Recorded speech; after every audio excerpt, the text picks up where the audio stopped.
Good evening, everybody, and welcome to GPVWC Superlights. We are here in the wonderful Monaco, the crown jewel on the calendar for the first time since 2019. I'm Tom Dillon, and joining me this evening is Ewan Gale. And Ewan, in the previous race here, we only had 5 drivers finishing on the lead lap, and hopefully today's race fares a little bit better than that. What are your expectations?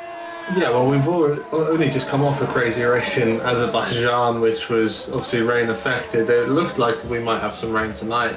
Luckily, it's been dry all the way through practice and qualifying at the moment, but the closeness of the times in qualifying lead us to think that the cars will be close on track, and around such a narrow, twisty circuit, or the narrowest and twistiest circuit on the calendar in Monaco, you don't really know what to expect. They could trick us and have the cleanest race of the year, or we could have another repeat and have 5 people finishing on the lead lap again. It's going to be a race of attrition. It's going to be a race of cool heads prevailing.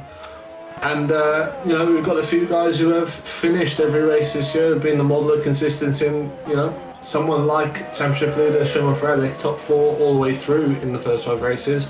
You've got to be thinking he's looking good, and maybe putting all of your cards on him to win the race. Perhaps, you don't know. You never know. We always get surprised by this field and this championship, and in a good way as well. And we are sorry that the stream is starting a little bit late this evening. We had running around during qualifying Tom Stevens, our broadcast director this evening, unfortunately had to do a Super League test ahead of Thursday's race, so we were a little bit late, and maybe that's not great considering Monaco is supposed to be the most exciting qualifying of the season. But we've still got a pretty decently sized race, 64 laps. That's 14 short of the Formula 1 race distance of 78, isn't it? Which means that we should have a pretty entertaining pit stop strategy and battle this evening, and it really is in Monaco, the old cliche that pit stops is where this race is won and lost.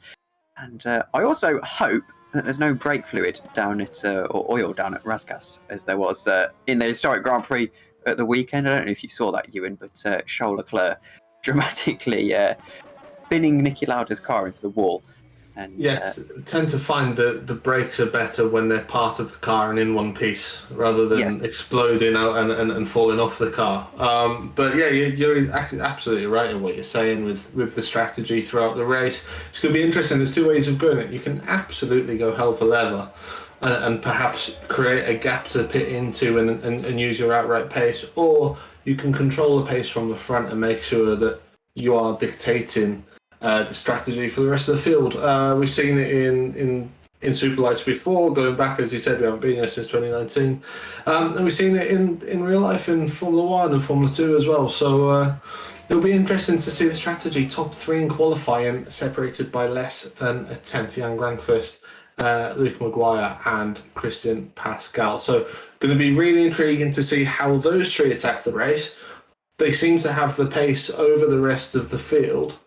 But whether that translates into race pace, I don't know. Looking at it again, Maguire Pascal won 11.6s in warm-up. Now, not everyone takes warm-up as seriously as some of the others, but they are 1.3 seconds ahead then of the next fastest on the softest compound tyre in warm-up. So, that might be an indication they may be just having to mess around, a bit of a shake-off to get ready for the race, take a bit of seriousness now before they get properly focused. But it's going to be so interesting to see how they attack the race.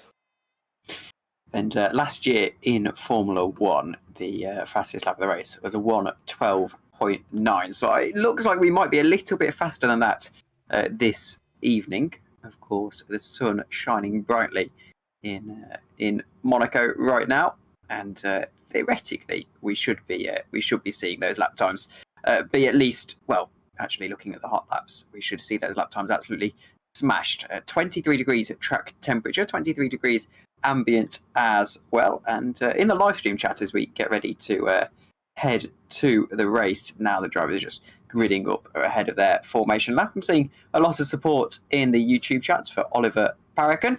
And, well, I'm not too sure he's racing tonight in 10th position. It's always good to see Oliver on the grid. Well, a few more people in chat. So hello to everybody as we prepare to get the formation lap underway. And it is Jan Granqvist on pole position for Super Venturi in that, well, specially themed Ferrari Marlboro livery, with Luke Maguire lining up in second position. Simon Frelick is in third, with Sandeep Singh in fourth. And then Christian Pasquale is in fifth, with Lalu in sixth. Joseph Herlock lines up seventh alongside his Red Arrows teammate. And eighth, actually, is Sarinko. Bickers is ninth, Parakan 10th, Dillon Platt is 11th, and then Pascal Prolence is in 12th. 13th is Hago Poom. Chris Butcher lines up in front of Fabian Strix, and then Patrick Rozak is in 16th. David Rasserman is in 17th from Bryn Evans from Doffmeal, and then Fabian Ball lines up in 20th for Mode Auto Concepts. Francesco Leone is in 21st position for Matthias Grzowski in 22nd. Tom van der Dort lines up 23rd from Ben Willis in 24th. And then finally at the back of the grid is Mark. I actually can't read that name. I apologise. Mark Viet. There we go. As I apologise. The broadcast I'm watching is a little bit grainy when it comes to the smaller names, but might be a pretty difficult day if Monaco's got anything, any form here for Mark Viet down in 25th position, and well, he'll be hoping that he can do something from all the way down there. Top 10 all starting on the soft compound of tyres. Everyone else, though, opting not to start on the softs, but actually start on a harder compound of tyre, which perhaps going long in this race is going to be the key. Of course, there's no safety cars or anything like that to worry about. So maybe we could see someone outside the top 10 pull a little bit of a surprise here. Yeah, and interestingly, just to pick up on outside the top 10, P22, Grzowski's still in the pits. Don't know whether that's an issue and whether we'll see him in the race. But yeah, it's interesting to see. I would have perhaps even gone soft early on, try and make up spaces off the start, pit early and use the clean air to maybe perform an undercut. Obviously, people thinking that going long is the way to go. I'll probably be proven wrong as always. Last car then in the grid mark fight. Good in Azerbaijan, not so here. He's lining up at the back, and Grzowski is making his way to end the pit lane. Pit lane start for Grzowski, and now we wait for the lights. This is the race that everyone wants to win, the Monaco Grand Prix, even if it isn't the Super League race. There's cars smoke at the back as we go to 5 red lights. And it is lights out and away we go in Monaco, and it's been a brilliant start for Luke Maguire, third on the grid, heading down into Sandovotti. It's going to be a complete melee, and there's contacts at the front, and that is Frelick, I believe, who was almost half spinning there. The cars, plumes of smoke as they head up down to Casino Square, and there's been a spinner at the back, and there's going to be a pile-up, I believe. down into, I think that is, it's Massenet, isn't it, I believe. And, well, that's not what you want to see as they head down to the Grand Hotel Hairpin for the first time in this race. And there's a few people trying to make up positions further back in this field. And, well, it wasn't the most clean of starts, was it?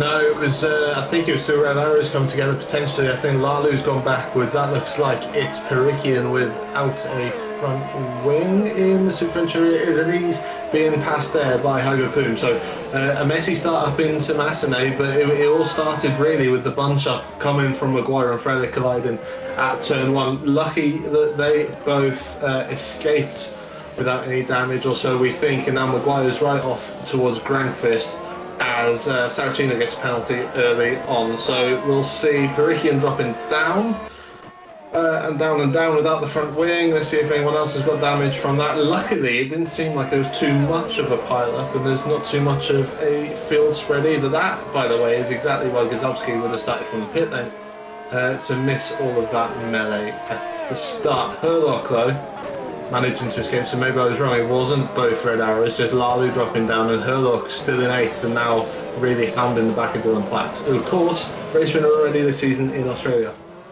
And, well, it's a very difficult circuit to overtake at, and that goes without saying. So he's going to have his work cut out, is Herlock right now. Someone else who's got his work cut out, actually, is Christian Pasquale. Down in, well, up in 5th position, really. That's a fairly respectable result at Monaco, especially in a 25-car field. And he's trying to make some moves forward to the podium. He's got Sandeep Singh just ahead of him. And there's Simon Frelick a little bit up the road as well. Jan Granqvist still leads this one quite comfortably from Luke Maguire down in 2nd. And of course, Frelick is in 3rd. Oliver Packrian has already taken a penalty, and I can only assume that's for speeding in the pit lane. But we'll have to wait and see a little bit later to see what that actually was. And his race really has not got to plan at the start. They head through Saint-Devote for the 3rd time in this race. And, well, everyone now is about settling in and trying to make up some track position at this stage. Yeah, just interesting looking at the team's championship as well. THR, Royal Blue Racing, the top 2 in the championship, both got cars outside the top 10. Let's see what sort of advances they can make. Chris Butcher already lost positions at the start though, only P14 in qualifying, down in P16 at the moment. Teammate Luke Maguire though, chasing Jan Granqvist. This is going to be a strategy race. These two already got a 2-second gap out to Simon Frelick. Let's see if Frelick has got any damage from that starting incident. Looks fine at the moment as a clatter of the curves through the Nouvelle chicane into Tabak on board with Frelick, and he will. It'll be interesting to see. Maybe he's just looking after his tyres a bit. Maybe he hasn't got the outright pace of the top 2, and they'll just start to reel them in. The problem was for people like Sandeep Singh, Christian Pasquale, is that the Maguire and Frelick sort of half spinning in front of them. They just couldn't take advantage of it because of how narrow the track is, and you know their eyes would have lit up when they saw that happening. Couldn't find a gap, and in the end had to settle for 4th and 5th. Simon Frelick through Saint-Devote looks really, in fact, through Casino Square as well. Look at him, he's absolutely got that car planted into the ground. Those tyres must have glue on them. He isn't sliding around at all. That car looks really hooked up in his Monaco setup. Oliver Packrian has took another time penalty, so I think he must be having some issues into the pit lane, actually, Oliver, and that would explain why he's had 2 penalties already in 4 laps of this race. Joseph Herlock is still hounding Dillon Platt just ahead of him, and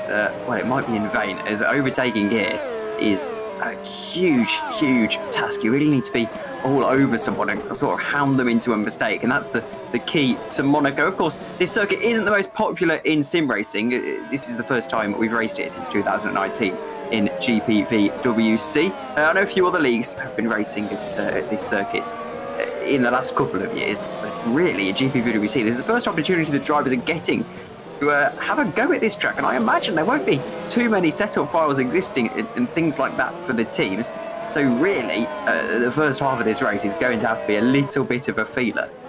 Yeah, and we often see in Superlights and Super League lights, as it was before, that No, the race does really settle down in the first stint. People make their pit stops. That's where then the differences start to come, and that's when we see people start to play their cards. So that's nothing new. That's nothing track specific. What we will see though is people really choosing the timing of any moves, the strategic decisions, really to the pinpoint of accuracy. We did see Lewis Vickers and Patrick Rojak, P12, P13. They did swap places about a lap ago, and that's probably the only time we've seen the position swapping on the scoreboard so far. Interesting though, as you were saying with Prix, and he's back in the pit to see if there is a problem maybe with the limiter, or whether that was just a bit of frustration as a bit of a mistake in front of Herlock for Dillon Platt through the chicane. As they head now through the swimming pool section, and you can see Dillon Platt really just sliding around. That car, he hits the wall actually, and that's going to be some suspension damage, I imagine. So Joseph Herlock, patience is king here, and all of a sudden he perhaps has an opportunity to try and make this move if there is in fact a little bit of damage. We're seeing the first pit stop of the evening from Saracino. The first, I can assume, is a scheduled pit stop. Yeah, he had a penalty. I'm pretty sure he had a penalty anyway, so because he hasn't lost that much time, has he? So he hasn't changed tyres either. Exactly. So penalty for Saracino. That's a shame. Puts him at the top 10. But interestingly enough, we saw Platt hit that wall, and he's got away with that. Maybe just squaring the car up a touch before he made the contact and getting away with it. And actually, I was having a quick look through the standings and the stat sheet that I've got in front of me ahead of this race, and I actually found out there was 115 pit stops last time out, and with Monaco it felt like that. It felt like that as well in Azerbaijan. It was with the rain and the changing conditions and the front wings going. It felt like 115 pit stops. Let me tell you.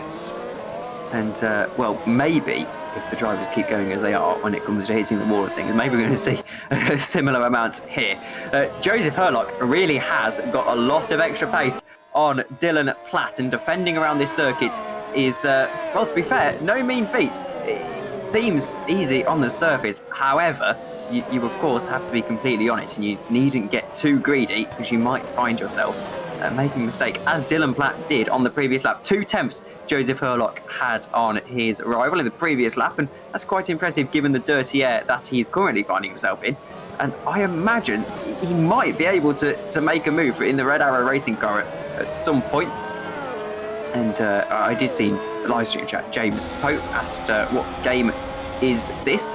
And it's R Factor 2, as I actually see Lewis Vickers having a bit of drama, I think. He jockeyed for position a couple of times there. He fell down to 13th and immediately found his way back up to 11th, so I'm not too sure what happened there.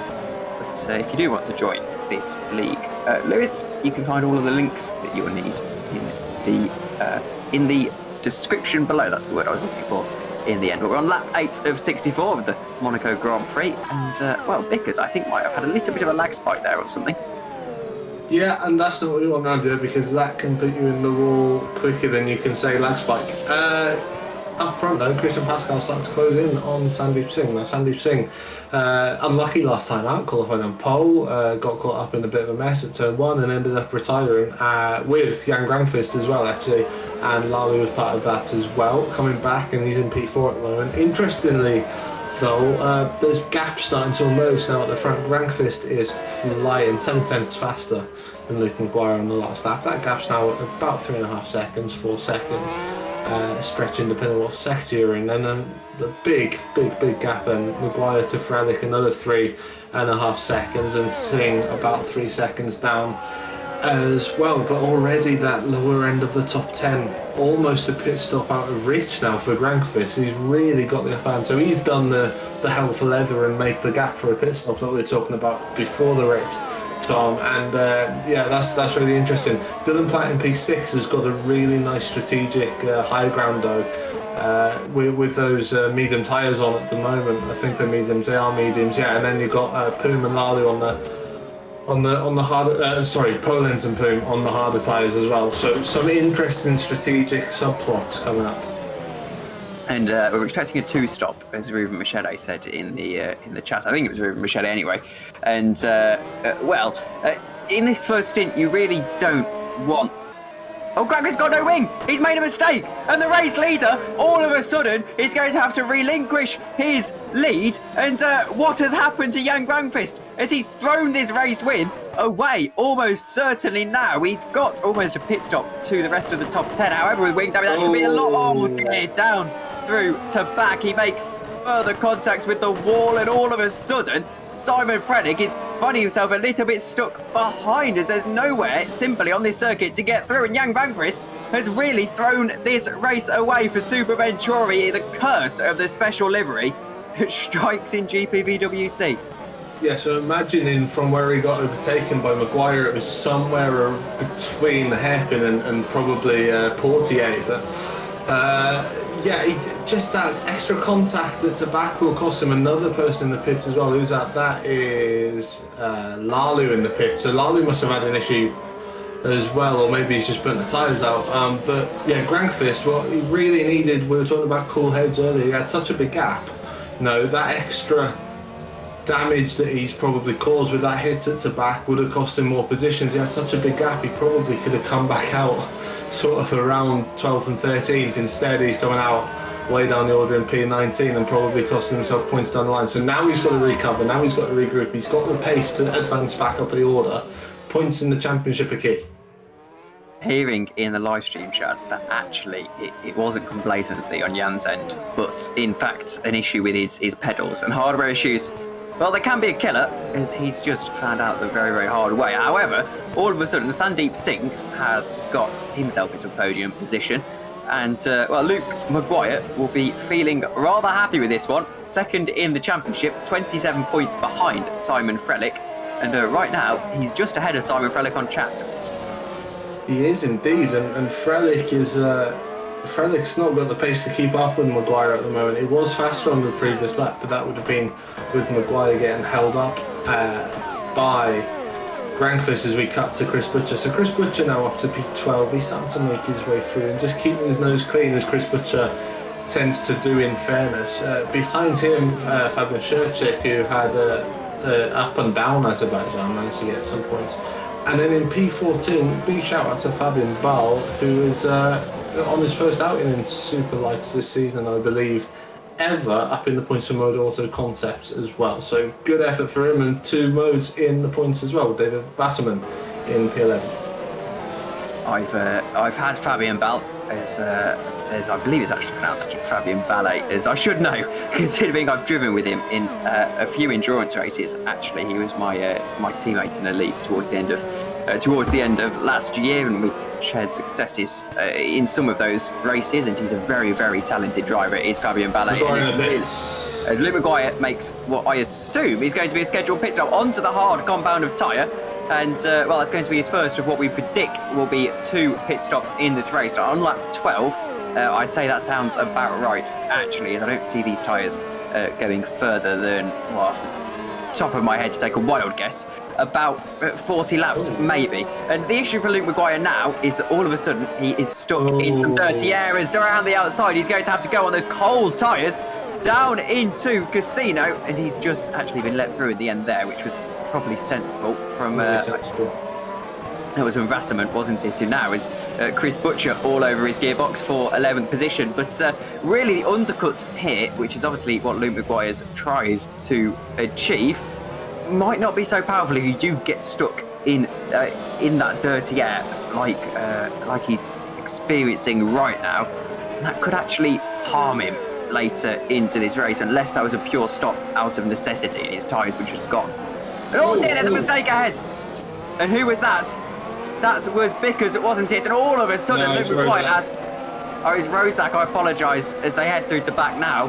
And, Rozak, he got away with one, really. And, has to concede 9th position in the end.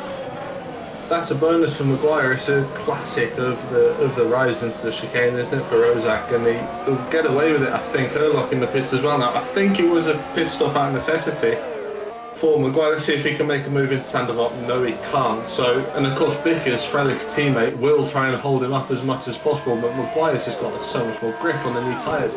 Can't get through there, though. I think he went a bit long in this box, and I don't know whether that's added a bit of time, because they would have been looking at that gap in front of Bickers.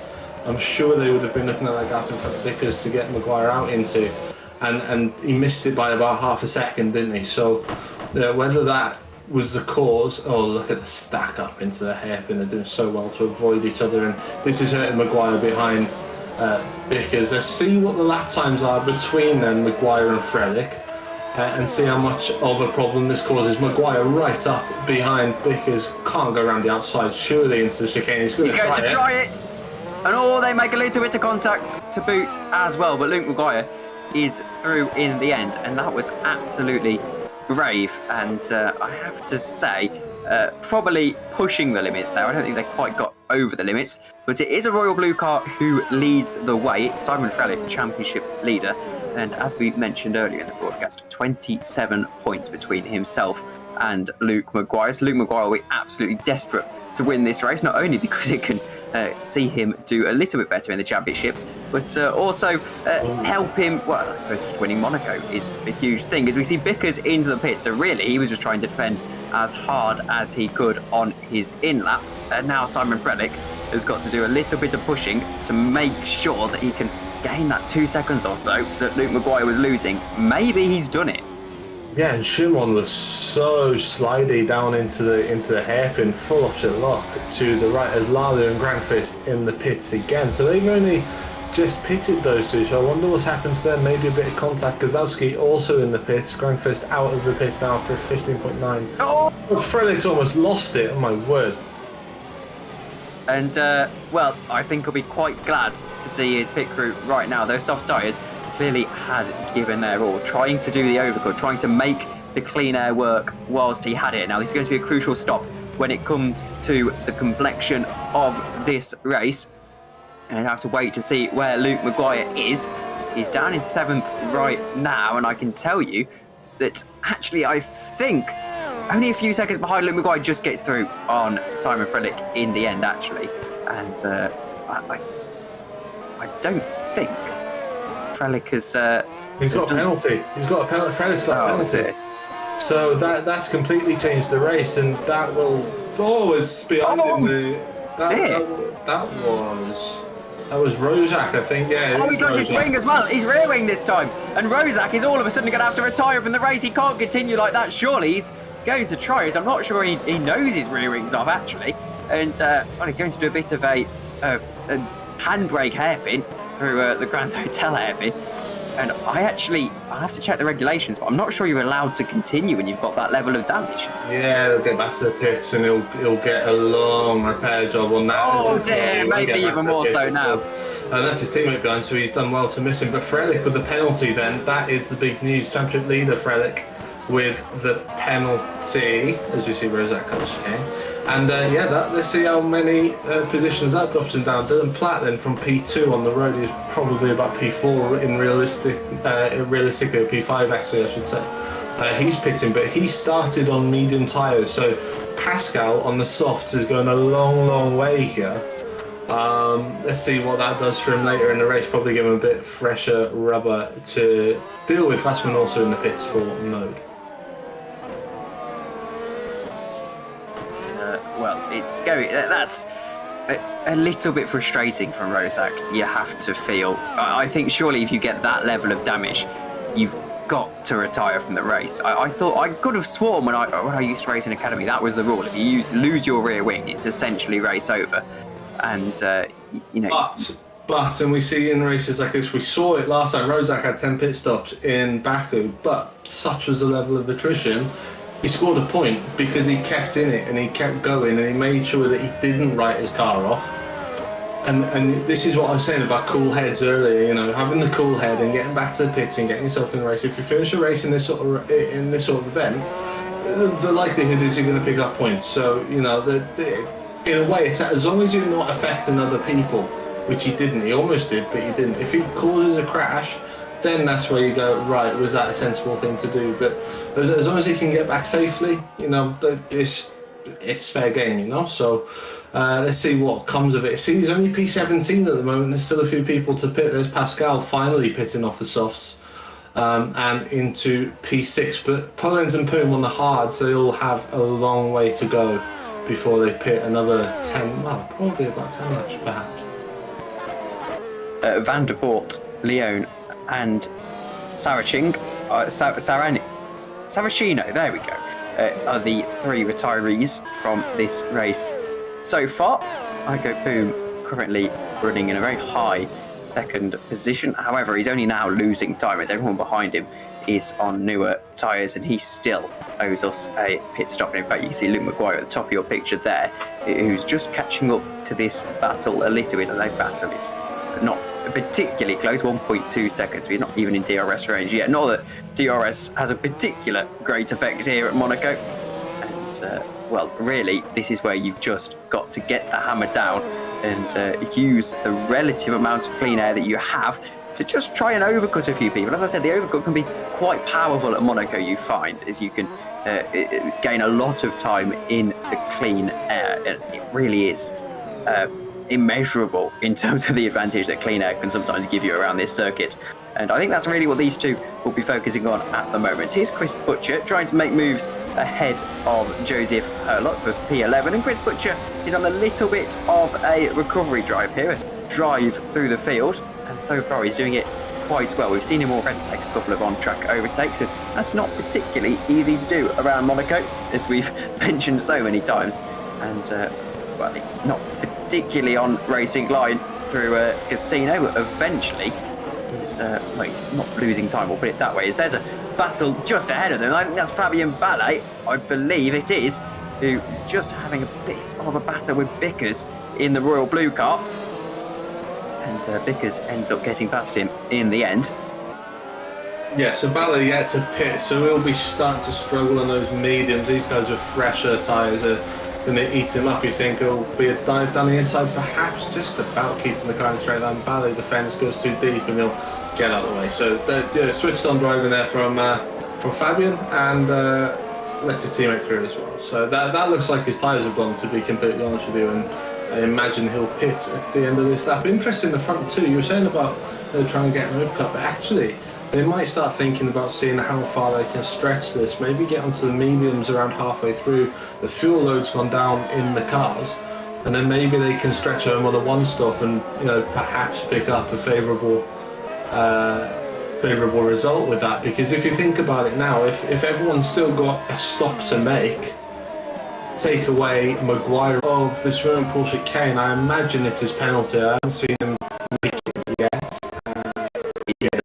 It's his penalty, so not too disastrous for him with the gaps that have made. He's going to come out in P6 ahead of Dillon Platt, so yeah, not too much of a disaster in the end for Frelick. Probably pushed it as far as he could and will come out P6, so not too much damage. And I do wonder why we're seeing so many penalties, but when it comes to speeding in the pit lane, which I can only assume is what that is. I can't see any places to cut the circuit here, apart from the chicane, obviously, but everywhere else seems to be, it must just be speeding in the pit lane, and we do apologise, we've got a couple of broadcast issues. We'll try and get those sorted as we go. But Chris Butcher now all the way caught up to Joseph Herlock and trying to hound him for an overtake, perhaps. And it's going to be difficult. Herlock has been driving fairly decently this race so far, holds 10th for Red Arrow Racing, and all of a sudden is finding himself under sustained pressure by the charging Chris Butcher, heading through to back, running as close to the wall as physically possible. And look through the swimming pool chicane, they go so close to these barriers.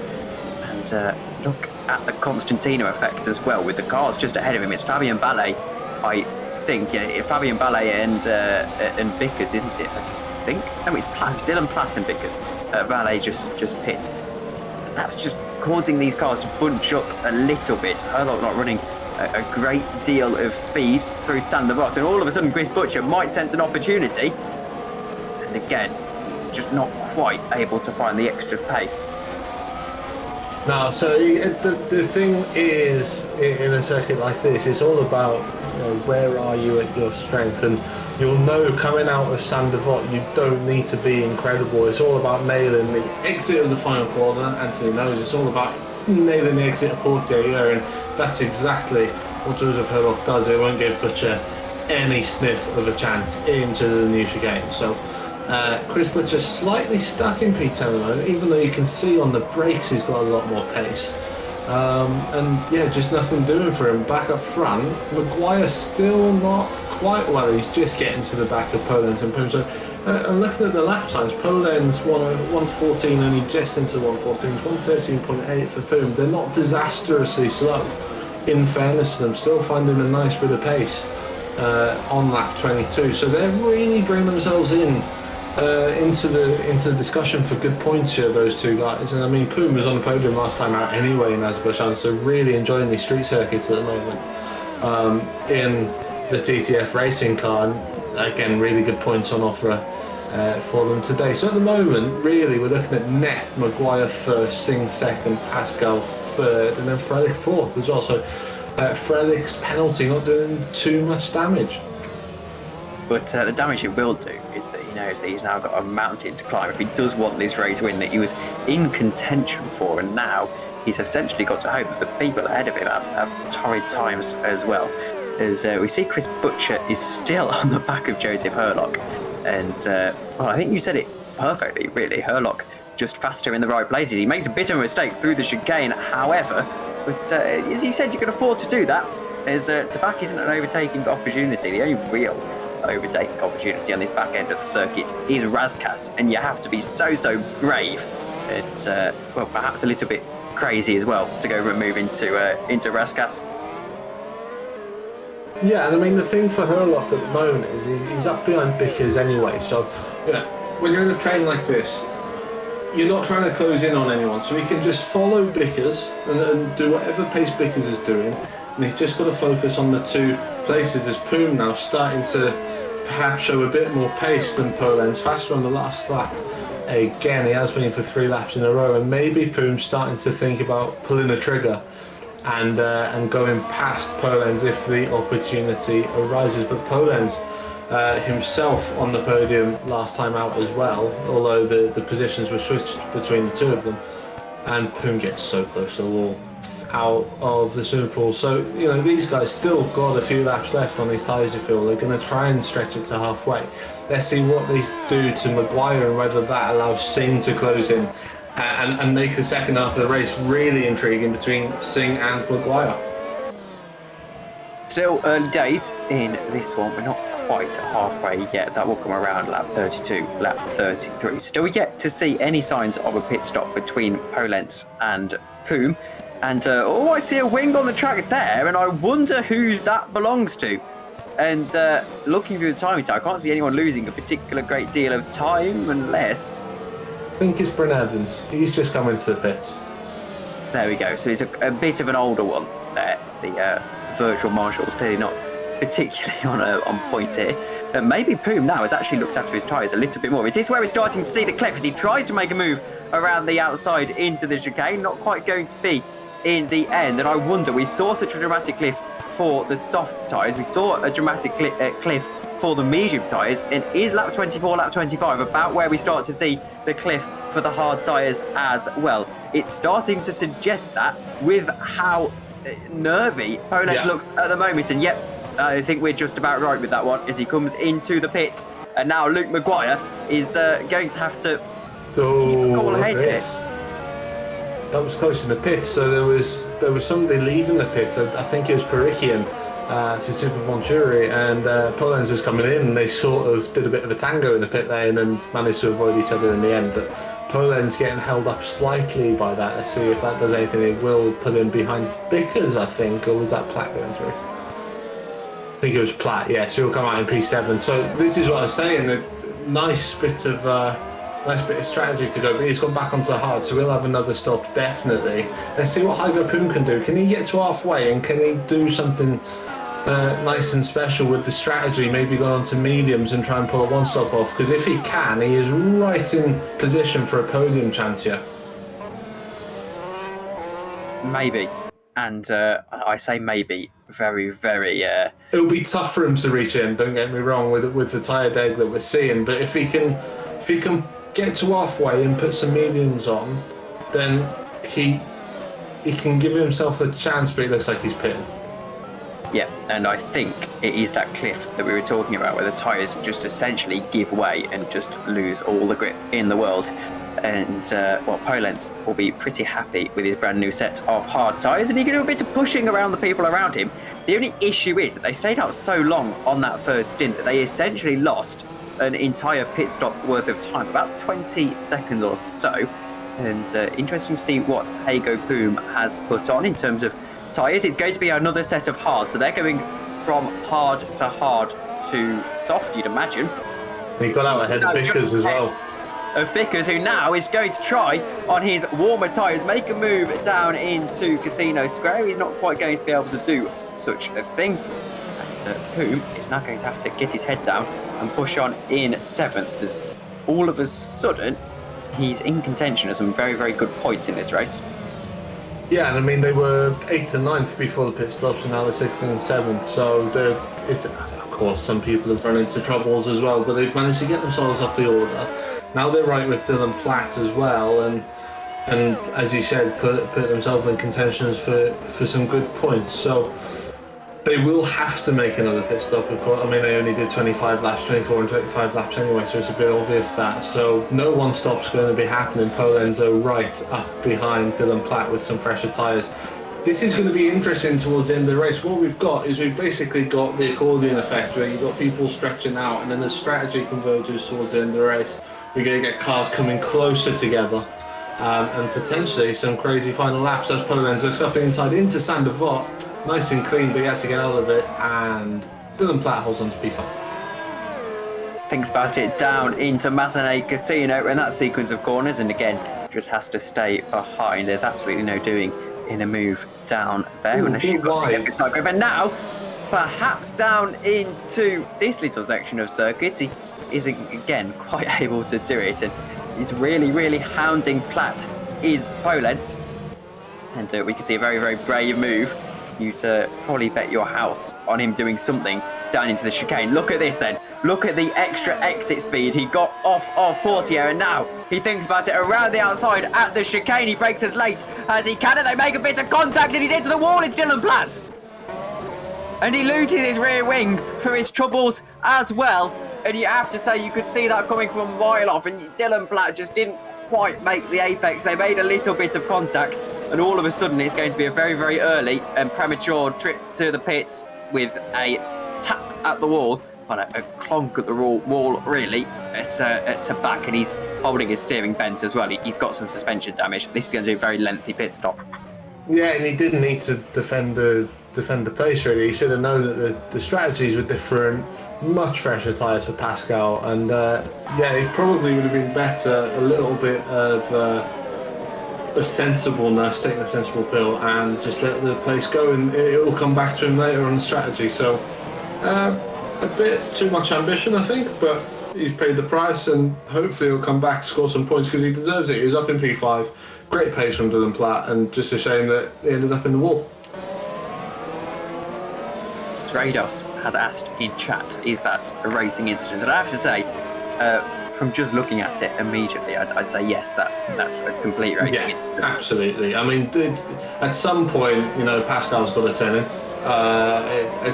And as much as I said maybe he shouldn't have defended, he's a racing driver. He's going to want to defend his position, and he's absolutely entitled to defend his position. It's not like he went steaming in either, because if he'd gone steaming in, then there would have been more problems for Polenz. So yeah, I think a racing incident's about right, but like I said, it's unfortunate for Dillon, who had done such a good job up to that point. And if you want to look at it completely by the letter of the law, they were completely side by side heading into that chicane, and then really I think what happened was Dillon just missed the apex ever so slightly, and really there's just not the turning circle on these cars to go completely side by side there. Someone has to give eventually, and well, they just merged into one. There's a little bit of a battle for 7th here, though, between Bickers, Herlock, Butcher, and Wasserman. Though I think as far back as Wasserman might feel a little bit out of reach of that 7th position. Herlock is going to try his best regardless. And we have seen some issues with the engines overheating this evening. And I wonder if running in this dirty air isn't doing them great favours anyway. We know that you are limited on the amount of engines you can run in this series. So maybe those engines overheating are something that these teams don't really want. They would quite like to be in the clean air so they don't use all of that life. Yeah, we're in what, round 6 as well, so it gets to a stage where they'll start thinking about switching the engines as well, especially going into the spring break. But there shouldn't be too many issues with that around this circuit, to be completely honest. There's no high speed, high rev sections, so it should be relatively safe on that front. As you said, we're watching P7, Lewis Bickers, P8, Joseph Herlock. And a lot of these people are moving away off Wasserman. Look, 7 places up Bally, 7 places up, 5 places up for Ben Willis, 5 places up for Mark Veit as well, 4 for Gazowski, 4 for Shanna Stoffmill, although he's got a penalty overhanging him. So, yeah, good work. Puma Poland 7 up as well. So, the strategy at the start worked for a lot of people on the harder tyres. That was just almost a penalty of qualifying in the top 10 if you didn't have the pace of the top guys. But having said that, you know, like we said, strategy will even itself out towards the end of the race. Really clattering the curb. Surprised how much curb they are clattering down the inside of the chicane there. Really seeing the cars jumping about, and then, you know, quite lenient on the curbs and through the swimming pool. So, race starting to settle into a bit of a pattern now. But up front, Singh's only 2 and a bit seconds, 3 seconds away from Maguire. That's closed in a little bit, and Pascal is right with Sandeep Singh. It's going to be very, very difficult to overtake here, as we keep saying that around this circuit. Because it is completely true. Pascal is going to have a mighty job in his hands to get through, particularly on similar tyres. That being said, Wasserman and Lalu have just had a slight I think there's some lag issues, because I saw that on the timing tower, but didn't see it on circuits. You can see Wasserman there, just at the top of your picture, and Lalu nowhere to be seen. So I'm not too sure what happened there. 5 times per second between Pascal and Singh, and maybe we could see a little bit of fireworks, or a few fireworks there anyway. It's 3 seconds between Singh and Maguire, so I don't think there's going to be much movement on that front there, unless Maguire does a Grankrist and bins it. But I don't think his pedals are that dodgy either. Someone's being lapped. I'm trying to figure out who that is. I have a feeling it could be Paragon. But it was one of the Hyperions. I think it was Rojak. All right, and he'll be bitterly disappointed after fighting right at the front of this field to be being lapped so far. Remember that only 5 drivers finished on the lead lap here in 2019, and actually one of them was Christian Pasquale, who is currently sitting in 3rd position. Here he is, look. And maybe he can make it P2 again here in Monaco. And yeah, and he's got every chance. He, like I said, right up behind Sandeep Singh, and this is where the strategy can come into play. We know that they'll have another pit stop, so see what they can do. The problem is now they're starting to lap the field, now that they're starting to string out a bit. Those gaps that we were talking about earlier, the one that Maguire was trying to get himself into earlier, they're starting to disappear, and you know, it'll be as much of a head scratcher for the drivers and the engineers alike. So yeah, Maguire's still up in front, but Singh's got some pace here. I think Maguire's starting to lap people, and I think that's bringing Singh back into the battle. However, the traffic of the ebbing and flowing in Monaco, it can often be a little bit like the M6 on the first weekend at the summer holidays, this circuit, when you get into lap traffic, and you can lose a lot of time. And I think Maguire might be just experiencing that. However, there isn't a lot of lap traffic between these guys and Maguire, so maybe Maguire's just Maguire's got someone in front of him. Oh yes, just ahead. I can see that now. Oh dear, who was that? That was Stoffmeyer. Stoffmeyer even, and just a little bit of a lock up at the rear as he was trying to make a move down the inside at the hairpin, and not quite to be in the end. So Scherzer keeps position then, but he has got Stoffmill all over the back of him. Stoffmill went long on his first stint and gets a bump in the back for good measure off Dillon Platt. So Dillon Platt driving with a bit of frustration. And that's Scherzer into the pits then and Stoffmill released. So that's good news. Jan Granqvist, fastest lap of the race. He's just made a pit stop. He is back out on track. P12. His third stop already, and fastest lap of the race for the one-time race leader. Well, if your pedals break, then there's not really much you can do about it. So Jan Granqvist trying to just make the best of a bad situation. Joseph Herlock still on the back of Vickers, and still not able to find a way through. Nice. Closing on exactly the same as Butcher was with him earlier. Butcher's starting to lose a bit of time to him actually, but just trying to close up in the braking zones and just can't get close enough to make the move. Interestingly enough, it looks like Frelick started to struggle. A slow lap last time round. Don't know whether that was traffic related, but 2 seconds off the pace of the leaders for Frelick in P4, and that's why he's not on the back of Pascal as Granqvist goes fastest again into the 1 minute 10s.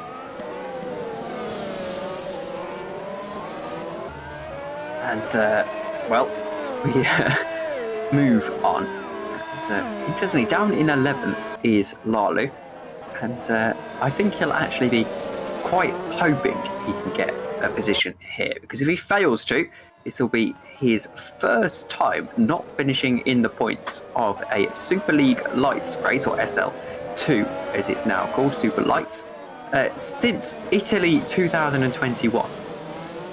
So down with a 20-second gap to Wasserman just ahead of him.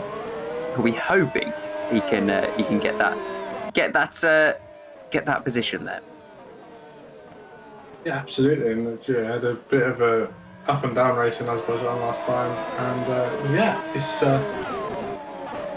it's interesting to see what he can do from there. As you said, they're so difficult to make up positions, but 17 seconds between him and Wasserman now, so he's got a bit of free air to work with.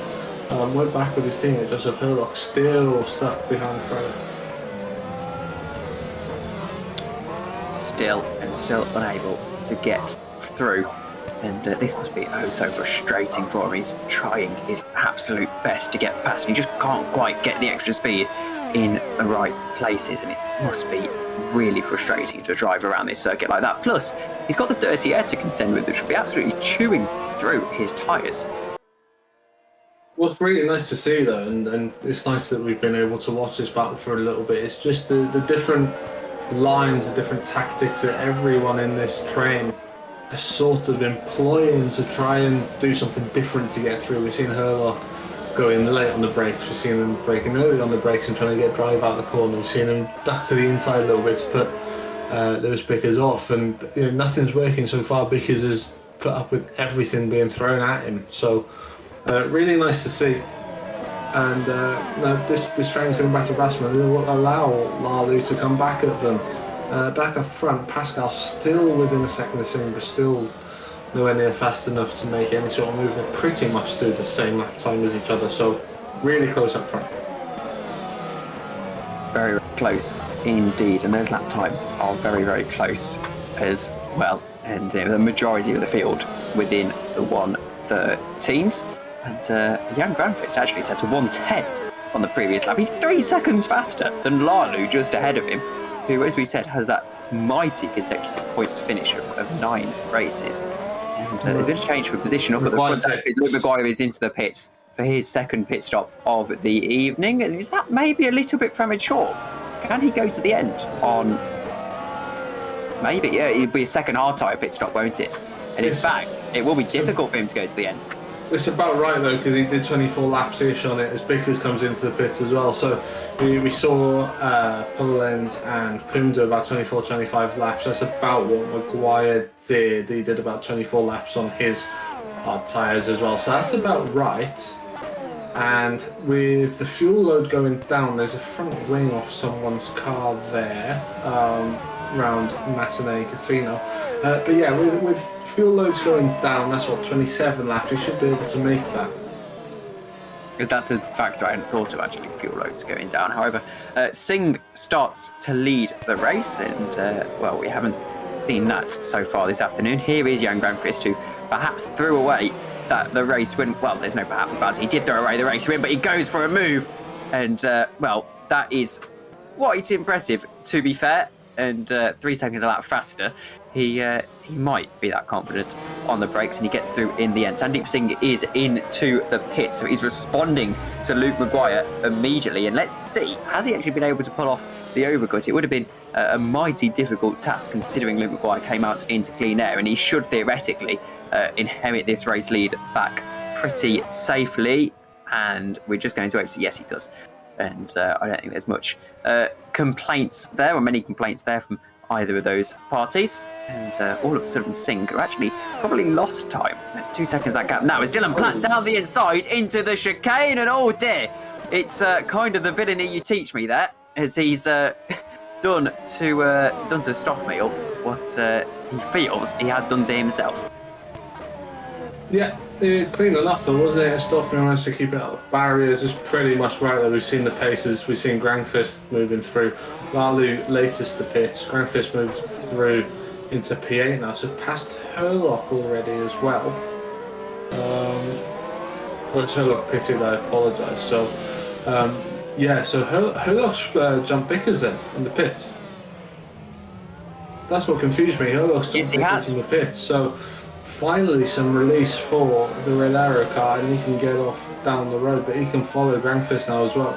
Lalu into the pits out in P50. Can he beat Rozak out? He should do. P15 for Lalu, still in points. Maguire though, plenty of free air. And look at the gap he's pulled on Sandeep Singh already as well. That gap was only about 1 second before the pit stops. Luke Maguire absolutely soldiering on here, and in fact there was a little bit of lap traffic for Singh just ahead. No, he's got past Pasquale. That's what happened. I just saw that happening. They're having a bit of a battle there, actually. Pascal and Butcher now is it Pascal and Butcher? No, it's not. Sorry, it's Pascal and Singh. No, I thought it was three-way battle for a second, but Pascal actually upsetting the charging Singh, who's on newer tyres, and he's actually holding his own quite well for NG Esports. And wow, that's quite impressive. Yeah, no, Pascal just pitted, didn't he? So Pascal was right behind Singh before the pit stops, and I wonder if Singh had a slowish pit stop because Pascal's jumped him and Singh lost a lot of time to Maguire. So Pascal into P2 net. Of course, Frelick, Poland's Poom yet to pit, as Frelick does indeed pit this time. And yeah, that's Pascal into P2 for HG. Yes, Simon Frelick comes into the pits now. He was in the race lead, but he won't be by the time this is over. Yes, I didn't realise that he'd already had Pascal, but he'll be mightily pleased that he can get through there. And there's I was going to say a few more jockeys position, but there isn't in the end. That was just them both overtaking Frelick in the pits, who comes out in 6th position. And all of a sudden, Polens and Poom are back 1 and 2. And for how long, I wonder. They should be expecting a stint on the soft tyres towards the end of this race. Probably in a couple of laps' time. No, I apologise there.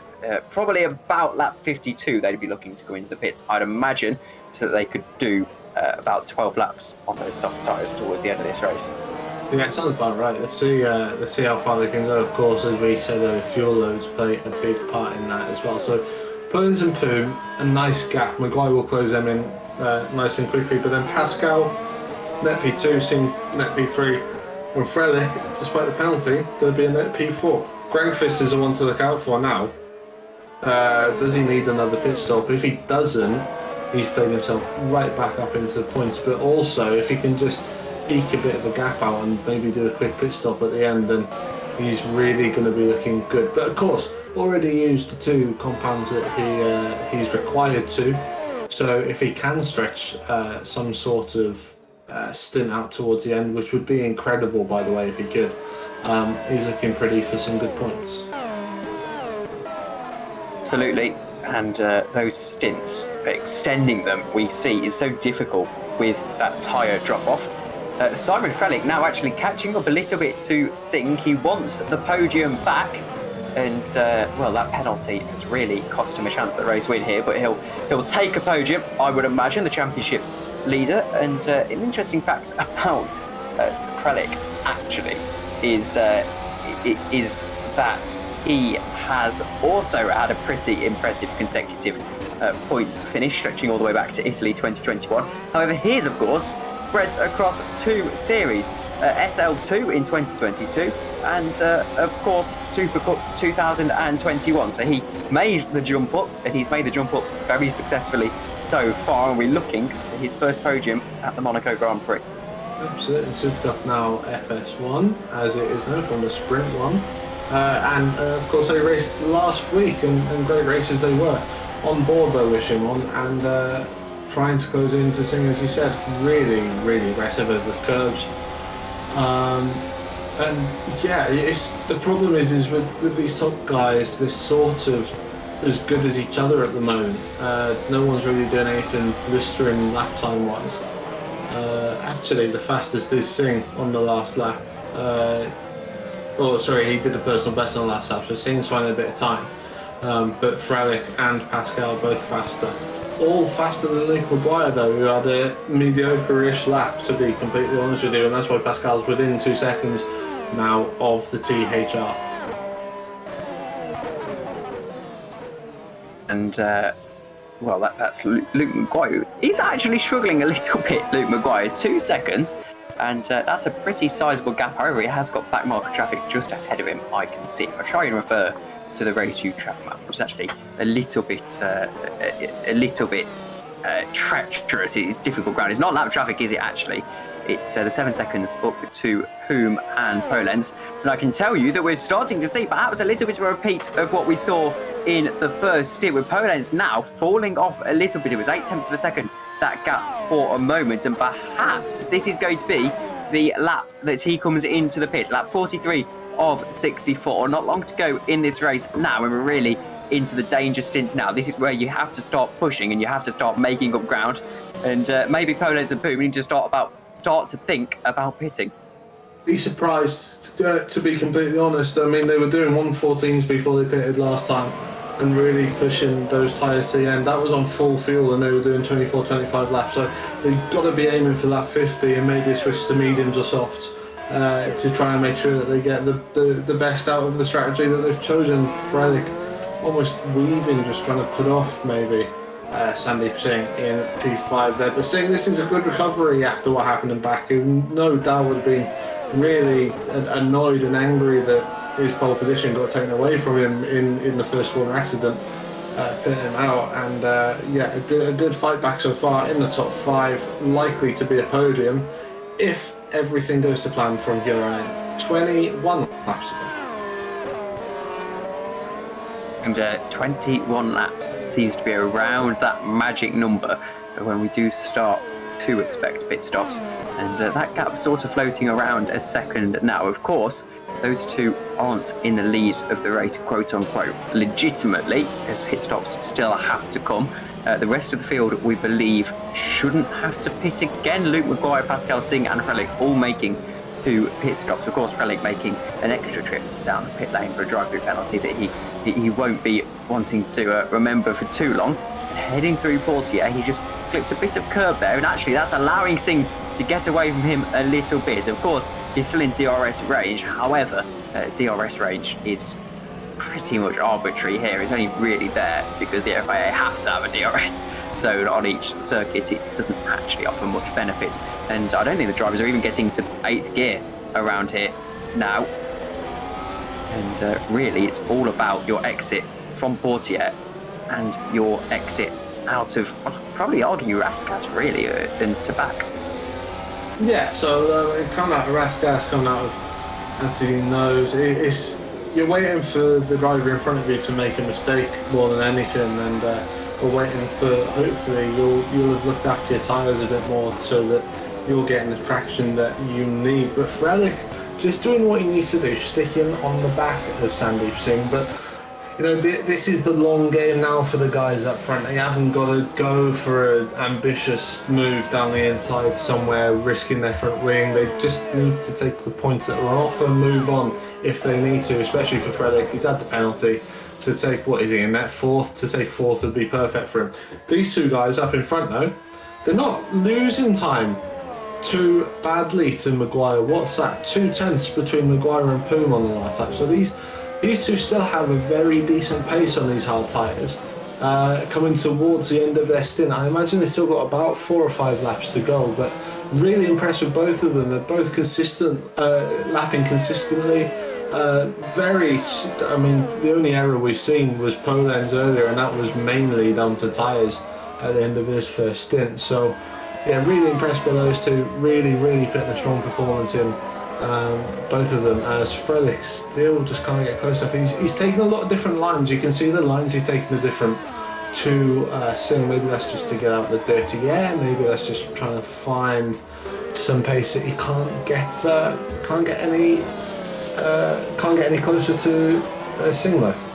As Grangfist does indeed pit again, so he's going to be looking at perhaps a low top 10 finish if he's got that sort of pace. Maybe he can get past Chris Butcher. Chris Butcher, by the way, has not been able to make that much inroad in this race. He started 14th, he dropped to 16th, he's up to 10th now, but potentially with another stop to go as we enter into the final third of the race. Not long to go now, and all of a sudden Luke Maguire is going to be smelling that victory in Monaco. Probably the most coveted race on the calendar. And I suppose really you want to be winning Super League. Monaco is the proper Monaco Grand Prix of GPVWC, I suppose. However, they still will want to win Monaco out of all the circuits. And oh no! I was looking at the standings page and Stoffmill into the wall at Saint Devot, and he's lost his front wing, and he's having to wait the agonising wait as he sees all of the cars trail through after him. And now he's got a very long few kilometres ahead of him, and it is only a few kilometres here at Monaco. However, it's probably going to be the most frustrating trip to the seafront that he's had in his life. And I didn't quite... In fairness to him, what he did was really good. He noticed that they were the front runners coming through. He didn't obstruct them. He waited his time, and actually, there's only one person behind him who's on the same lap as him. So. Really heads up racing. He'll probably drop down to 15th by the time he comes in the pits. Yellow flags out again down at the swimming pool. Someone's pulled off to the side. I think it might have been Stoffmill. Just let Lalu through, and we'll see here. No, there was someone down the escape road. So right. Potentially retiring from the race, I think. So I'm trying to see if there's anyone dropping down the order badly, but it was someone down the escape road. And it was Gazowski, I believe. Gazowski DNFing. Polenz into the pits, onto the medium tyres. He's a couple of laps short for making the soft tyre strategy work, and perhaps it's not going to quite work out for him. However, the medium tyres should have a lot of pace towards the end of this race. And is he going to come out ahead of Herlock? He won't, but he will most likely come out ahead of Bickers, who is nowhere to be seen. And all of a sudden, 7th position for Polenz seems like it would be absolutely superb. Is Poom going to be able to go the few laps extra that would see him able to make the soft tyre strategy work, or is it going to lose him far too much time? 7th position, however, on the alternate strategy is suddenly paying dividends for Pascal Polenz, and Hago Poom will be pretty delighted with that evidence for his own prospects. Might have to pit Poom, just to get out in front of Bickers, just to get into that gap between Polenz and Bickers. Great work from Polenz to reach that gap and come out in P7. Herlock, by the way, though, look at the pace he's got since he jumped Bickers in the pit stops. I mean, that was an 8-second gap pretty much. It's gone to 10 now as Bickers gets held up. I think there's a back marker in front of him. Potentially Bally in the mode auto concept car. So if I was Poom, I'd start thinking about maybe pitting at the end of this lap, but maybe he is going for the soft tyres. That would be a really aggressive call. And yeah, fingers crossed he does, because it'll just add something different to the race. Oh, a bit of contact for Grandfist into the back of Butcher. He's got so much more speed on these fresh tyres, as does Zupa Venturi. And Jan Grandfist really trying to get back into the top 10 then. Whom stays out on lap 49 of 64 in this race. There's only 16 laps to go, I want to say now, and Jan Vanquist smells blood here down the inside in his special liveried car at Massenet, heading into Casino Square. He makes the move emphatically, and Chris Butcher can only watch in desperation. He actually understeered a little bit as Rozak has retired from the race. I've just noticed that that might be the car we saw having a few issues, and well, that's bitter disappointment for Rozak, who spent a quarter of his race, over a quarter of his race, in Azerbaijan, heading through the pit lane. And, well, he's going to spend 16 laps of this race at least parked in the pit lane.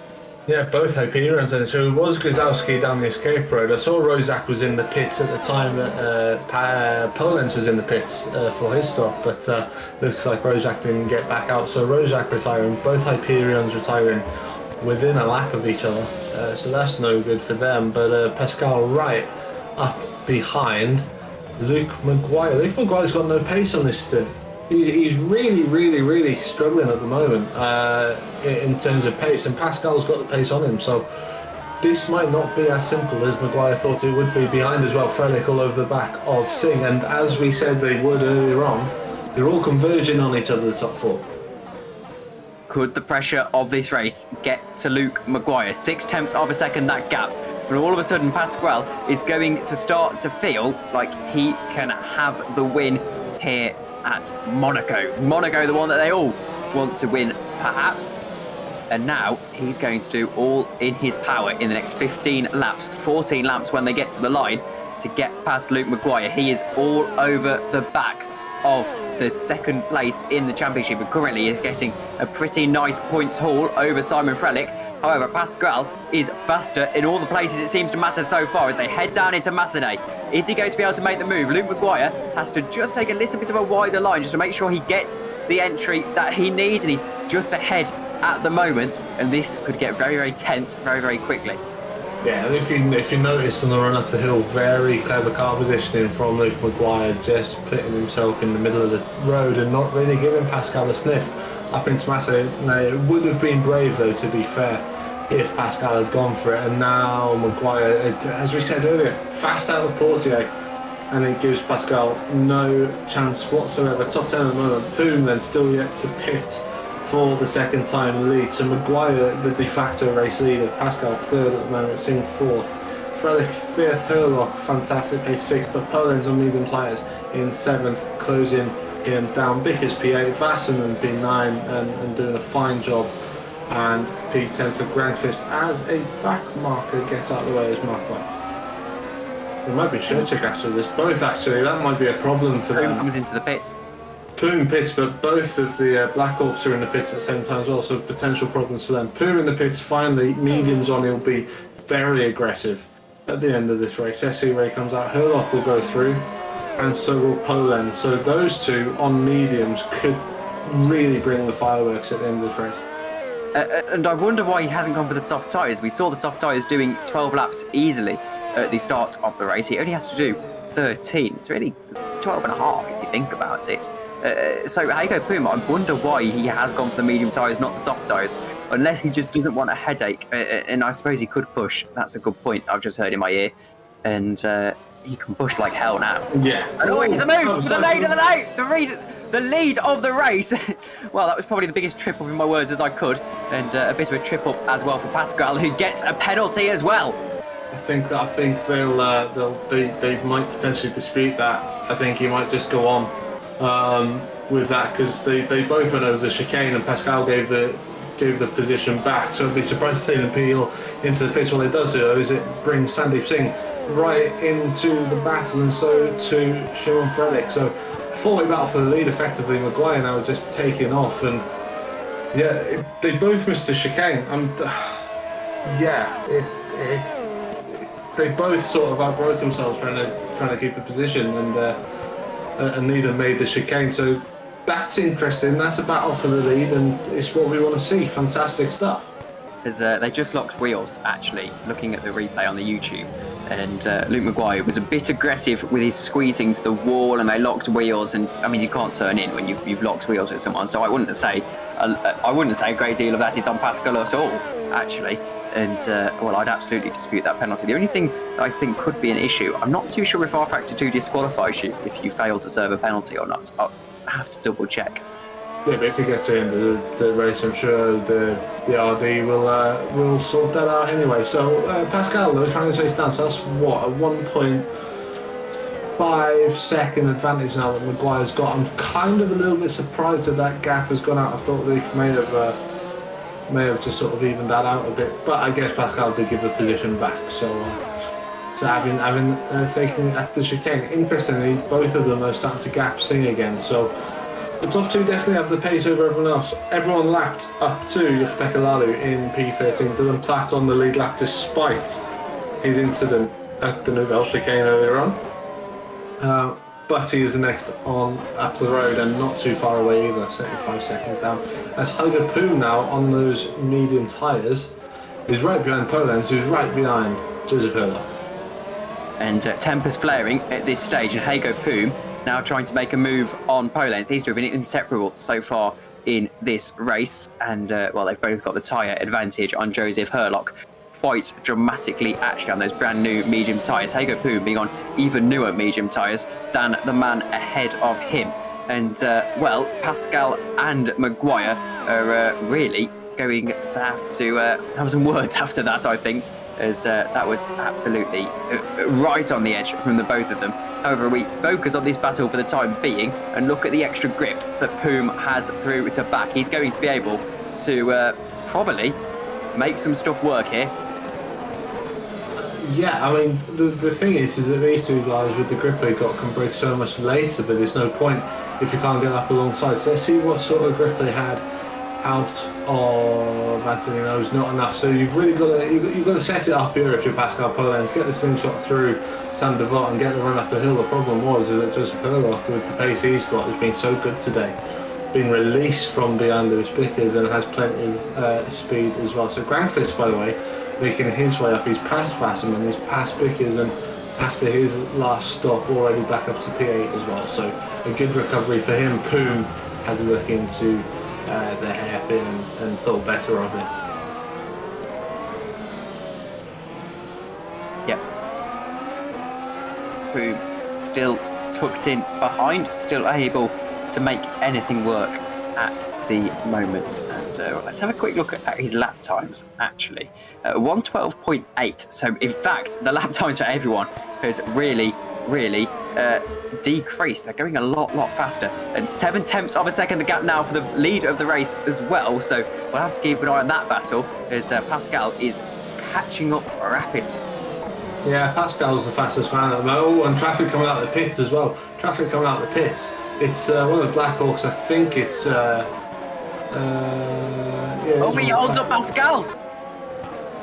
Yeah, I mean, look, it's unfortunate. He's got to be on the track as well. He's as entitled to a bit of track as possible. It's just one of those Monaco things. I don't think he was deliberate. Pascal, though, fast enough to catch straight back into the Maguire. Pascal's fastest on the track at the moment.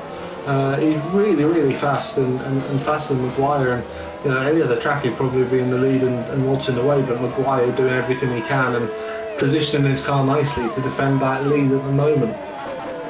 Absolutely, it was just one of those things that happens at Monaco, but that won't soften the blow for Pascal, that's for certain. And, well, he's already within 0.6 of a second, once again, of Luke Maguire. You can see that gap ebbing and flowing. They go through different braking zones around this circuit. There's no real heavy braking zones here, you'd say. Maybe the hairpin, where you slow down to about 40 mile an hour. But there's no ones where you can really properly outbrake someone. And now, all of a sudden, the DRS is actually, even though it's not that powerful around here, paying dividends for Pascal, who has to take a little bit of avoiding action in the end. So perhaps that was a bit of a double-edged sword, really, as he managed to catch up, but he was so slow on the exit. Don't know what's happened to Luke Maguire in this final stint. He's not slow, don't get me wrong, but he hasn't got the pace he had in the middle stint at all. So, you know, he had quite a nice advantage Whether that is though Singh holding up Pascal earlier, whether that's Maguire starting to struggle, but Pascal is all over the back of him. And to be honest, Singh's not that far behind either, so Maguire really struggling for any sort of pace at the moment. Still in the 113s, in the mid 113s as well. They're not fast. So what did he do? He pitted early. He went to about 30. Yeah, so he's on about 20 lap old tyres already, isn't he? So that might be part of the problem for him. And if so, if his tyres are starting to go off, he's doing a great job of keeping Pascal behind. But you can see Pascal just ever so more aggressive through the faster chicanes, and it's allowing him to get aggressive on the brakes as well. Will he get the traction he needs at the final corner? No, a bit slidey. Gives Maguire a bit of respite, I think. And a note from the race director, Chris Williamson, that incident will be reviewed at the end. Huge oversteer moment, and Pascal uses all the car control he has to just keep the car pointing in the right direction. And if Luke Maguire has already gone 20 laps on those tyres, then those tyres are going to be absolutely dead towards the end of this race, and Pascal will think he's got every opportunity to get this race win. Look at how they're bunched up though. Frelick is going to think he has a chance, and perhaps Herlock is going to have a chance here if they keep backing them up. And all of a sudden, the race has shifted. There's been a huge shift in the drama in this race, and we're starting to see a proper battle for the lead. Lap 58 of 64 is going to be lap 59 at the line, which means there's going to be 5 laps to go. And 5 laps around here is a flash in the pan. It really is. And won't be a flash in the pan for Luke Maguire, that's for certain. He's going to have to do a lot of defending. Yeah, and what's interesting here is that if something does happen between the two leaders, Singh and Frelick are now so close, the likelihood is that they'll be involved in it as well, and that really would work to Herlock's advantage. Herlock now within 8 seconds of it, and that's bringing Polenz and Poon back towards them as well. So there's every chance that we could end up with 7 cars lying astern at the end of this race. 5 laps left at the end of this one, and Pascal's still just trying to reel Maguire. And the thing is though, is that Maguire is savvy enough to know where to put the car, and he's doing everything he needs to at the moment. It's all going to be down to tyre life at the end. Here is that battle, 5, 6, 7, Herlock, Polenz, Poon. And Poon looks the fastest of the 3 of them. It has to be said, just nothing doing for him. I wonder if that's a symptom of him being the last car in the gaggle, because of course Polenz is going to be stuck behind Herlock more than Poon stuck behind the 2 of them. So maybe that's why he appears faster. He's very squirrely on the exit there, and still no doing for anyone in this battle, though perhaps Polenz goes for a move into the chicane. He thinks about it, but well, I think his rationale got the better of him there. And you certainly don't have to make contact at this stage in the race. You've driven the alternate strategy. Sometimes it might be worth just bagging the points in 6th. Yeah, agreed. I think Poon's got the speed because he went 2 or 3 laps further on his middle stint, and you can see now Herlock is just starting to run wide at certain points of the track, and it's going to give Polenz a sniff, but still not close enough to get a move done under the brakes into Sander Vot. Now up a Rivage to see if he's got the pace. No, so Herlock doing enough. Again, Massenet. This is where Poon's really starting to close in through Massenet. He gets close through Casino Square, and he gets close through Mirabeau as well, and then he starts to have a sort of duck. I don't think it's even a look for an overtake. I think it's just to make sure he doesn't hit anyone. And actually Polenz is starting to struggle a little bit through that part of the track and losing a bit of time to Joseph Herlock. Up front, by the way, half second now between Maguire, Pascal, Singh and Frelick, who are all so close to each other. And well, Luke Maguire was actually faster on that previous lap. However, that's probably got something to do with the fact that Pascal is stuck behind him. And on the straight, it appears to be about 5 tenths of a second, that gap. 4 tenths now, actually, and Pascal really wants this race win. 5 laps to go, 4 at the lights. There is going to be 4 laps to go now in the Monaco Grand Prix here in Superlights. And this is going to be huge. Going defensive into Sander Vot does Maguire, and all of a sudden that gives Pascal a little bit of extra speed, heading out of Sander Vot, heading into Massenet. As they head through Massenet, down into Casino, Luke Maguire maintains his lead of this race. He's fought so hard for this lead. He's had such good pace today, not quite in the second stint, a little bit of a lock-up. You can see the tyre marks there, and this is the battle as we switch back to the battle for 7th position in this race, 6th position in this race even. And Poom thinks about it around the outside. There's no room there. Maybe into the hairpin. No, he thinks against it once more. Yeah, Poland's starting to struggle. I don't know what that is, but he's really dropped off the back of Herlock now and Poom's all over him. Maguire's starting to defend the middle of the road and into Sandevot on this lap. He was defending thin air a bit, and if I'm Christian Pascal sat behind looking at that, I'm starting to rub my hands. He's started to get in to Maguire's wing mirror and maybe starting to dictate how Maguire races. This is so close, isn't it? Fantastic, and such great skill level from the top four to be that close to each other, not hitting each other. So Maguire, Pascal, Singh, Frelick still all bunched together. And then behind it's anyone's game as well, because if Poom can get past Poland, you would imagine he would be able to get past Herlock as well. Not as close so this time into Sandevot for Pascal, and that allows Maguire to take a more conventional line.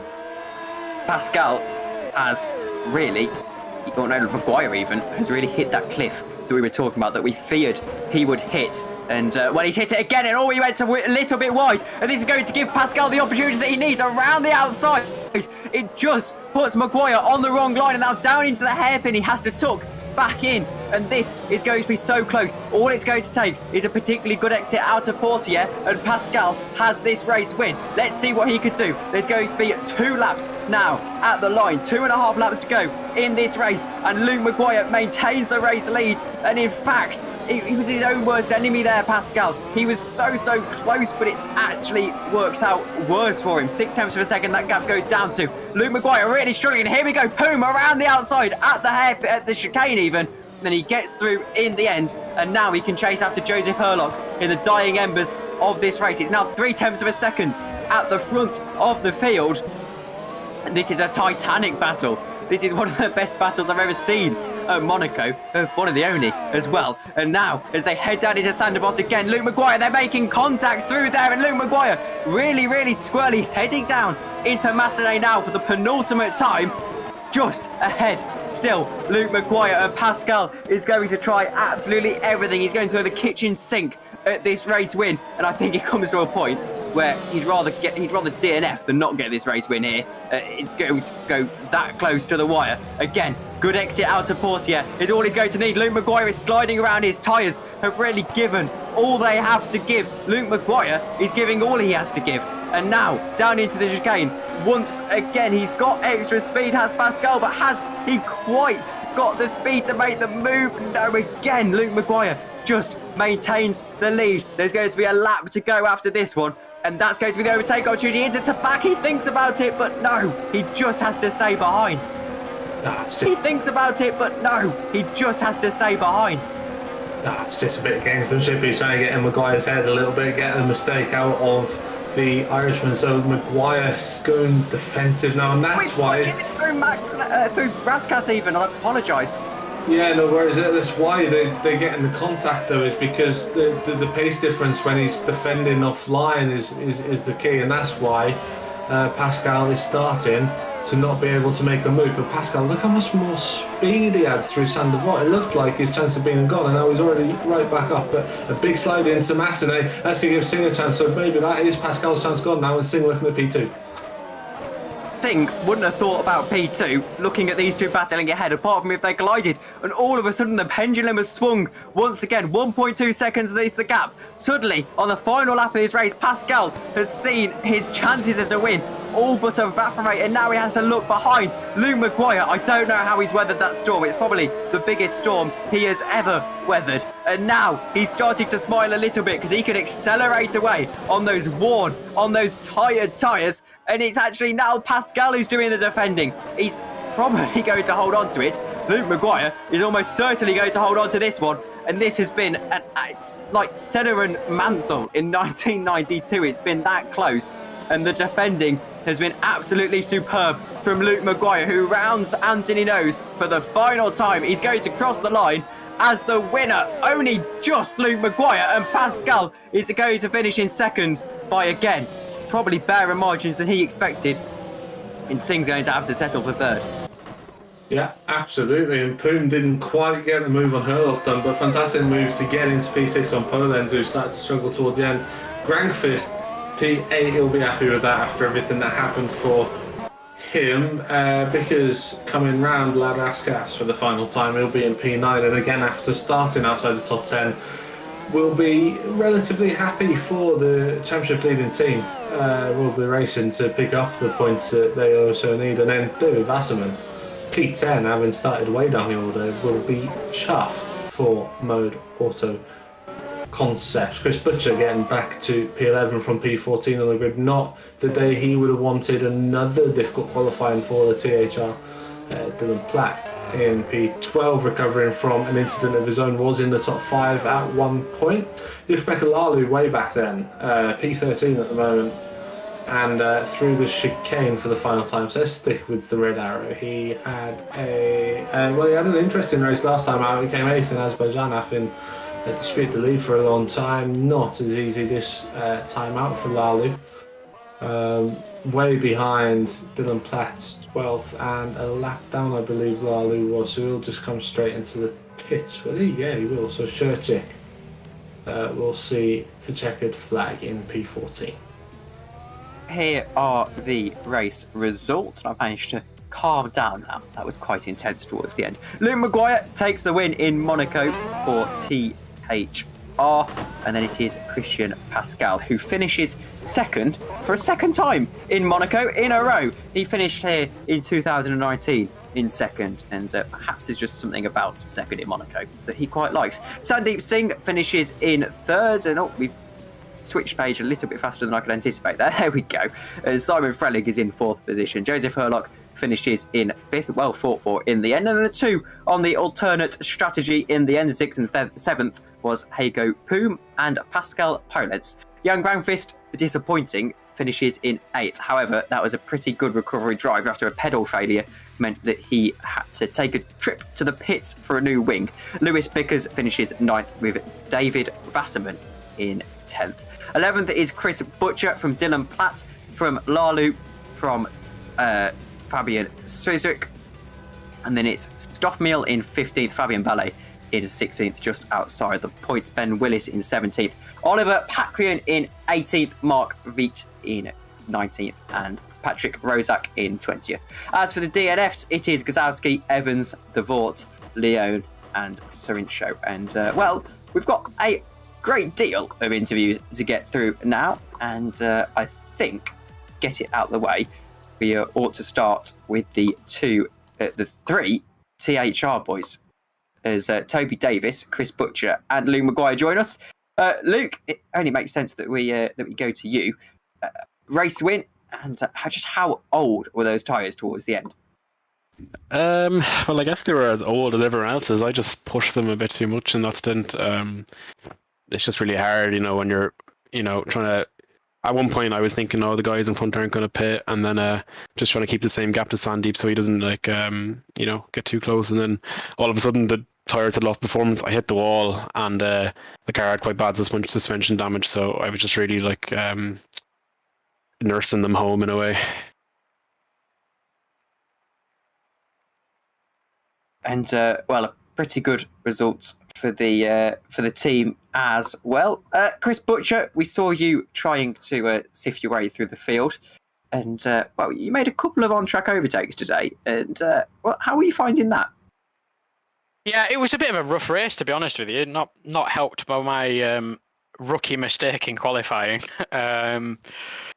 But yeah, it's just becoming a recurring theme for me, making an absolute mess of qualifying. But it was really tough. It was just a case of sort of sitting behind people for a bit and waiting for mistakes and capitalising on that. And I managed to do that a couple of times. And as usual, sort of starting in the midfield, lap one was really messy. So I actually went backwards. I think I was P19 at one point because I just had to sort of avoid all the chaos in front of me, and I lost out really badly. But pretty decent to recover to sort of nearly the top 10. I had a bit of an unfortunate incident with Granqvist, so I just thought at the end it was worth pitting and trying and get the fastest lap, which it kind of worked. I got it off of Granqvist, and then somebody stole it off of me. I'm not quite sure who that was, but tough race overall, but obviously absolutely thrilled for Luke. He's done well, closing in the championship lead. I just need to sort my own races out to help the team out, really. But I've got to give full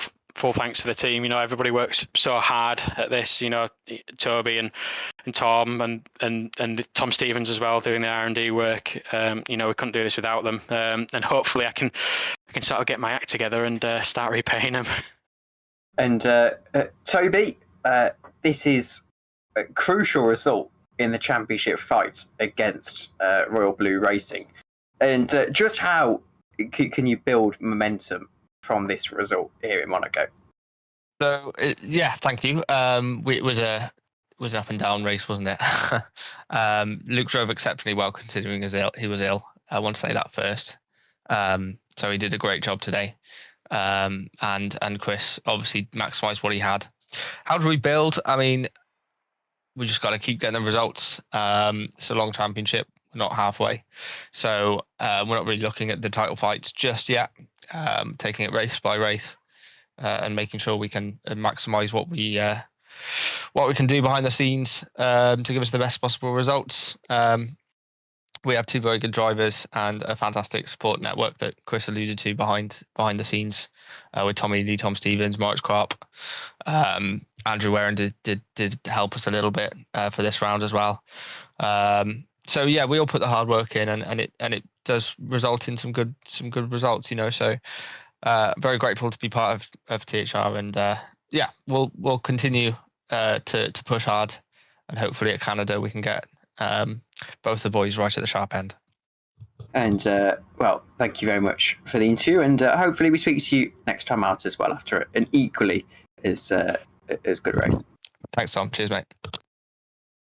That was the THR team after a win here in Monaco, and I think it's only fair that we next drag in Jan Granqvist, and wasn't quite to be in the end. I heard it was a pedal failure that cost you in the end, and that must be so gut-wrenching, but a good recovery drive.